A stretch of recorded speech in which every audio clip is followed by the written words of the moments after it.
에스겔 29장 3절입니다. 너는 말하여 이르기를 주 여호와께서 이같이 말씀하시되 애굽의 바로 왕이여 내가 너를 대적하노라. 너는 자기의 강들 가운데에 누운 큰 악어라. 스스로 이르기를 나의 이 강은 내 것이라. 내가 나를 위하여 만들었다 하는도다. 내가 갈고리로 내 아가미를 꿰고 너의 강의 고기가 내 비늘에 붙게 하고 내 비늘에 붙은 강의 모든 고기와 함께 너를 너의 강들 가운데에서 끌어내고 너와 너의 강의 모든 고기를 덜에 던지리니 내가 지면에 떨어지고 다시는 거두거나 모으지 못할 것은 내가 너를 들짐승과 공중의 새의 먹이로 주었음이니라. 아멘. 에스겔 29장은 애굽이 받을 심판에 대해서 말씀하십니다. 그 시대, 고대 시대 애굽은 아주 강대한 제국이었습니다. 나일강을 중심으로 해서 비옥한 땅에서 많은 곡식을 거두고 아주 강력한 군사력을 가지고 주변 국가들을 지배한 제국이었는데 지금 애굽, 지금 이집트죠. 이집트는 세계 120위 정도 되는 아주 가난한 나라가 되었습니다. 우리나라 GNP 한 10분의 1 정도 그 정도밖에 안 되는 국가고 지금 나일강도 이전과 같지 않아서 인구의 한 95%가 나일강 주변에 지금도 살고 있어요. 그런데도 불구하고 강이 점점 말라가고 국토가 사막화되어서 아주 가난한 국가로 전락되어 버렸어요. 에스겔 29장에 나타난 애굽을 향한, 이집트를 향한 심판이 그대로 다 성취되어져 있습니다. 15절에 보면 나라 가운데 지극히 미약한 나라가 돼요. 지금 현재 이집트는 지극히 미약한 나라가 되었습니다. 다시는 나라들 위에 스스로 높이지 못하리니 내가 그들을 감하여 다시는 나라들을 다스리지 못하게 할 것입니다. 아마 앞으로도 이 말씀으로 인해서 이집트는 부강하거나 선진국이 되지 못할 것입니다. 하나님을 의지한다라는 것, 예수님을 의지한다라는 것이 무엇인가? 이 애굽이 받는 심판을 통해서 우리가 묵상해 봐야 되는 것입니다. 애굽은 자기들의 강들 가운데 누운 큰 악어라. 나일강을 의지하면서 나의 이 강은 내 것이라 이렇게 말을 한 거예요. 그래서 이 비옥한 땅과 강들은 다 내 것이다. 강의 생태계에서 최고의 정점에 있는 짐승이 악어죠, 악어. 정글에서는 호랑이고 들판에서는 사자입니다. 그러나 강가에서는 악어가 그 어떤 물고기나 뱀이나 개구리 이런 짐승들보다도 악어를 대적할 동물은 파충류는 없습니다. 그래서 이 악어 같은 애굽은 하나님을 의지하지 않고 자기의 강대함과 강성함을 믿고 살았기 때문에 하나님이 어떻게 하셨다고요? 강에서 갈고리로 꿰어서 끌어내어서 들판에 던져버리겠다. 무서운 말씀을 하십니다. 그런데 이런 하나님의 심판 가운데 처한 애굽을 의지하는 나라가 있었는데 바로 이스라엘 선민이었다라는 거예요. 여호와, 보이지 않는 여호와 하나님을 의지하고 살아라고 선택한 민족이 이 강에서 이제 강에 거주하는 큰 악어와 같은 애굽을 의지하고 살았다라는 것입니다. 그래서 6절에 보면은요. 애굽의 모든 주민이 내가 여호와인 줄 알리라. 애굽은 본래 이스라엘 족속에게 갈대 지팡이라. 선민이 애굽을 의지하는 것을 마치 갈대 지팡이 아시죠? 튼튼해야 됩니다. 나무로 만들거나 금속으로 만든 튼튼한 지팡이가 아니라 아주 연약한 갈대 지팡이를 의지하는 것과 같다라는 거죠. 지금도 많은 약소 국가들이 강대한 나라들, 미국이나 중국을 의지하지 않습니까? 이렇게 하는 것이 갈대 지팡이를 의지하는 것과 같아서 그들이 너를 손으로 잡은 즉 너가 부러져서 의지하면 어떻게 돼요? 금방 부러집니다. 그들의 모든 어깨를 찢었고 그들이 너를 의지한 즉 내가 부러져서 그들의 모든 허리가 흔들리게 하였느니라. 겉으로 보면 굉장히 신뢰할 만하고 믿을 만한데 실제로 의지를 하게 되면 부러져 버리고 의지한 것으로 인해서 오히려 더 큰 상처를 입는다는 거예요. 세상에 있는 모든 것이 그렇습니다. 세상 사람들이 의지하고 싶은 것들, 청년들은 뭐 공기업이나 대기업, 안정된 직장. 그런데 마음으로 그런 것들을 의지하는 것이 하나님 보시기에는 갈대지팡이라는 거예요. 갈대지팡이. 자녀가 부모를 의지하고 또 물려받은 재산을 의지하고 나의 건강을 의지하는 것이 갈대지팡이를 의지하는 것과 같다라는 거예요. 그러나 실제 우리가 느끼는 실감은 전혀 그렇지가 못하죠. 자, 그러면 우리가 예배당을 다니고 또 예수님을 믿는다라는 것은요, 결국 무엇을 의미합니까? 내가 예수님을 믿는다라는 것은 무엇을 의미합니까?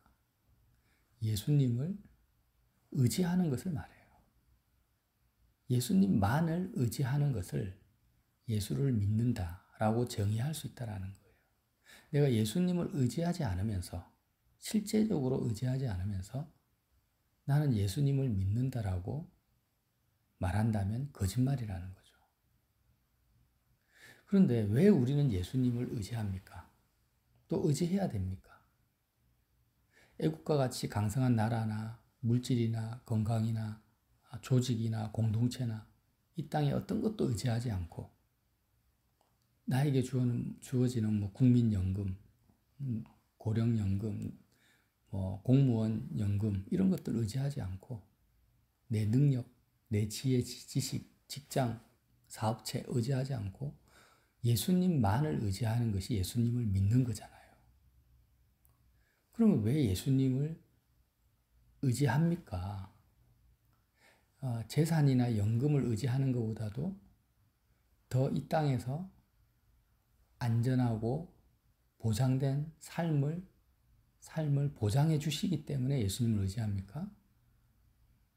그렇게 만약 우리가 예수님을 의지한다면 정말 착각하고 있는 것이고 오해하고 있는 거예요. 예수님을 의지한다고 해서 이 세상에서 물질이나 조직을 의지하는 사람들보다 더 안정되고 평안한 삶이 육적으로 보장되지가 않습니다. 전혀 보장되지 않습니다. 예수님 자신도 그렇죠. 예수님만 공생의 기간 동안 아니 인생 전체를 통해서 하나님만을 의지하신 분이 예수님이에요. 그는 예수님의 인생의 끝은 30대에 이른 나이에 가장 비참한 십자가에서 죽으셨어요. 스데반 집사님은 돌에 맞아 죽었고 예수님의 제자들이 예수님을 의지한다고 해서 부활하신 이후에 그들이 이 땅에서 남들보다 더 부유하거나 안정되거나 평안한 삶을 보장받았느냐? 초대교회 성도들이 보장받았습니까? 전혀 그렇지가 않죠. 오히려 어떻게 보면 더 많은 환난과 고난을 당했다고 말할 수밖에 없어요. 사도 바울도 마찬가지고. 그러면 우리는 왜 예수님을 의지합니까? 예수님을 믿습니까? 믿어야 됩니까? 이 세상에서의 어떤 안정된 삶도 보장이 안 되는데 오히려 예수님을 의지하면 내가 계획하고 꿈꾸던 모든 이 땅에서의 삶을 다 버려야 됩니다. 나는 이랬으면 좋겠다, 저랬으면 좋겠다라는 나의 주장과 계획과 이 세상을 향한 꿈을 완전히 버려야만이 가능합니다. 또 버릴 수밖에 없습니다. 하나님의 주권 속으로 내가 들어가 버리니까. 그러니까 한 치 앞도 모르는 세상이지만 정말 한 치 앞도 내가 생각하거나 내가 계획할 수 없는 상황으로 들어가는 거예요. 그게 예수님을 의지하는 거예요. 일찍 죽을지 늦게 죽을지 예수님을 의지하지 않으면 내가 열심히 건강관리해서 하루라도 더 살려고 바둥거리지만 예수님을 의지하는 사람은 내일 죽을지 뭐 10년 후에 죽을지도 내가 생각하거나 염려하거나 계획할 수가 없는 거예요. 아예. 자, 이 문제를 굉장히 심각하게 우리가 고민해 봐야 되거든요. 예를 들면 교원으로 퇴직하신 분들 이제 직장을 다닐 수가 없습니다. 그런데 평생을 교직에 있다 보면 은퇴를 하면 연금을 받게 되죠. 200만 원에서 300만 원 이상의 연금을 받으면 이제 노후가 어느 정도 보장이 되잖아요. 자, 근데 교회 집사님이고 장로님이에요. 물어보는 거예요, 마음에. 나는 지금 교직연금을 의지하는가? 공무원 연금을 의지하는가? 아니면은 정말 예수님을 의지할 것인가? 선택해야 되는 거예요. 말로만 난 예수 믿습니다. 의지합니다. 열심히 예배당 출석하면 그게 예수님을 의지하는 겁니까? 믿는 겁니까? 아니에요. 정말 내 마음에서 연금이 아니면은 앞으로 먹고 살 길이 없는 건데 연금을 의지하는 그 마음이 버려져야 됩니다. 그렇지 않으면 예수 믿는 게 아니라는 거예요. 내일 당장이라도 하나님이 너 연금을 해지해. 이런 감동을 주시면 해지를 해야 되고, 또 실제로 내가 나 자신을 봤을 때 나는 정말 이 연금 때문에 예수님을 의지할 수가 없구나 도대체. 그 부자 청년 있잖아요. 어떻게 하면 영생을 얻겠습니까? 나는 모든 하나님의 말씀을 지켰습니다. 예수님이 뭐라고 하십니까? 너가 가진 재산을 다 팔아 가난한 자에게 나눠주고 나를 따르라. 너가 재산을 의지하고 있구나. 이제는 나 예수를 의지해라. 그러려면 다 팔아서 가난한 자에게 나눠줘야만 그게 가능하구나. 너를 보니까. 그렇게 하면 영생을 얻을 것이다. 그런데 실제로 그렇게 하는 사람이 있습니까? 정말 찾아보기가 힘들어요. 이런 분들. 왜 나는 예수님을 의지합니까? 연금을 의지하면 오히려 더 내 미래에 대해서 내 마음이 안정감을 가지게 되잖아요. 근데 그것까지 다 버리면서 마음으로 버리든 실제로 버리든 버려야 되거든요. 그걸 포기하고 버리지 않으면 예수님을 의지하는 것이 아닙니다. 그래서 사람들이 예수님을 믿지를 못하는 거예요. 종교생활은 많이 하는데 실제로 예수님을 믿지 못하는 이유는 예수님만을 의지하지 않기 때문이라는 거예요. 의지하려고 하니까 너무너무 불가능한 거죠, 사실. 자, 여기서 어떻게 해야 예수님을 의지할 수 있습니까? 마음과 목숨과 힘과 뜻을 다 예수님께 드려야 돼요. 그래서 마음을 다하고 목숨을 다하고 뜻을 다하고 성품을 다해서 하나님을 사랑하는 것이 바로 예수님을 의지하는 것입니다.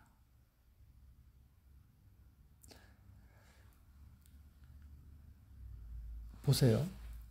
사업가들은 자기가 일궈놓은 사업체를 의지하고, 부모는 또 늙으면 자녀를 의지하고, 자녀는 어릴 때는 부모를 의지하고, 이 세상 사람들이 살아가는 모든 것을 보면 뭔가 이 세상에 있는 것을 마음과 목숨과 뜻을 다해서 의지하면서 살아가고 있습니다, 이미. 그런데 어느 날 갑자기 목수의 아들 예수님이 나타나셔가지고 자기 부모, 형제, 자기 목숨까지 미워하지 않으면 내 제자가 될 수 없다. 나를 따라올 수 없다고 말씀을 하시고 모든 것을 다 버리고 여태까지 의지했던 모든 것을 다 버리고 나를 따르라고 말씀하십니다. 콜링을 하세요. 부르세요. 이 부름에 응답한 사람들이 12제자들입니다. 그리고 지금 실제로 예수님을 믿는다라는 사람들입니다. 우리도 예수님이 자, 여태까지 너가 마음으로 너의 미래와 이 땅에서의 삶을 생존을 위해서 대단한 꿈이 아니에요. 그냥 생존, 먹고 사는 것. 생존을 위해서 의지했던 모든 것을 다 버리고 나를 따라오라고 우리를 부르시고 있는 거예요.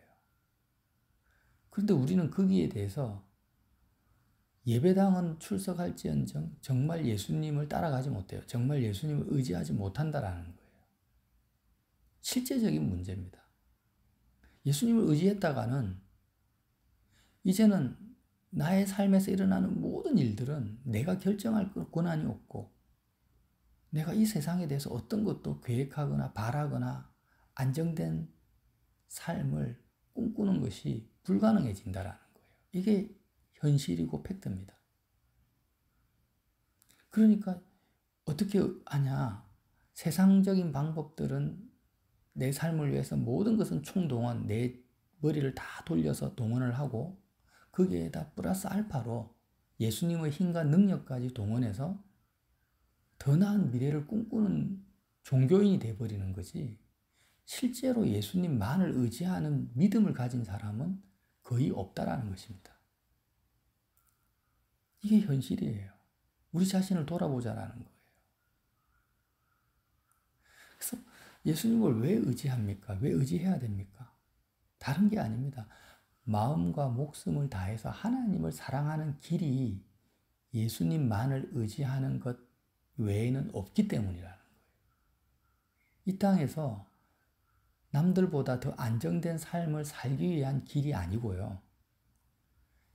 제약된 속성을 가지고 세상을 끔찍히도 눈에 보이는 것만을 의지하며 살아가는 이 죄악된 속성을 가진 우리가 눈에 보이지 않는 하늘에 계신 하나님 아버지를 마음과 목숨과 뜻을 다해서 사랑할 수 있는 유일한 길이 뭐밖에 없어요? 예수님만을 의지하는 삶을 사는 길밖에 없다라는 거예요. 그러니까 하나님을 마음을 다해서 사랑하고자 하는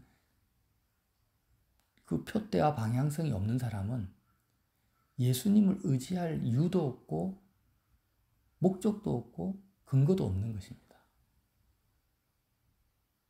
하나님을 이용해서, 전능한 하나님의 능력을 이용해서 남들보다 더 나은 삶을 추구하는 사람은 예수님을 의지할 이유가 없는 거예요. 다 거짓말입니다. 그래서 우리도 우리 자신을 속일 수 있기 때문에 그냥 너 종교가 뭐냐? 기독교다. 뭘 믿냐? 예수님 믿는다. 이렇게 말할 것이 아니라 실제 삶에서 나는 정말 예수님만을 의지하는지를 보라는 것입니다. 근데 예수님을 의지하려고 하니까 연금이나 직장이나 사람이나 조직을 의지 않고 예수님을 의지하려고 보니까 전제가 뭐냐? 내 마음과 목숨과 뜻을 예수님께 다 드려야 된다는 거예요. 이 땅에서의 모든 삶의 생사화복을 예수님의 손에 맡겨야 되는 것입니다. 그래서 주님이 나를 따라오라 하시고 십자가에서 세상에 대해서, 죄에 대해서 나와 함께 죽어야 된다고 십자가에서 먼저 죽으신 거예요. 세상에 대해서 십자가에서 예수님과 함께 죽지 않고는 예수님만을 의지한다라는 것은 불가능하기 때문에 예수님이 십자가에서 죽으신 거라는 거예요. 십자가의 예수님, 세상에 대해서 죽은 예수님과 함께 연합되지 않으면 우리는 우리 마음의 1%도 예수님을 의지할 수가 없습니다. 그러나 예수님을 의지하면은요, 하나님의 사랑 안에 거하게 됩니다. 하나님의 영원한 완전한 사랑 안에 거하게 된다는 거예요. 언제? 예수님을 의지할 때.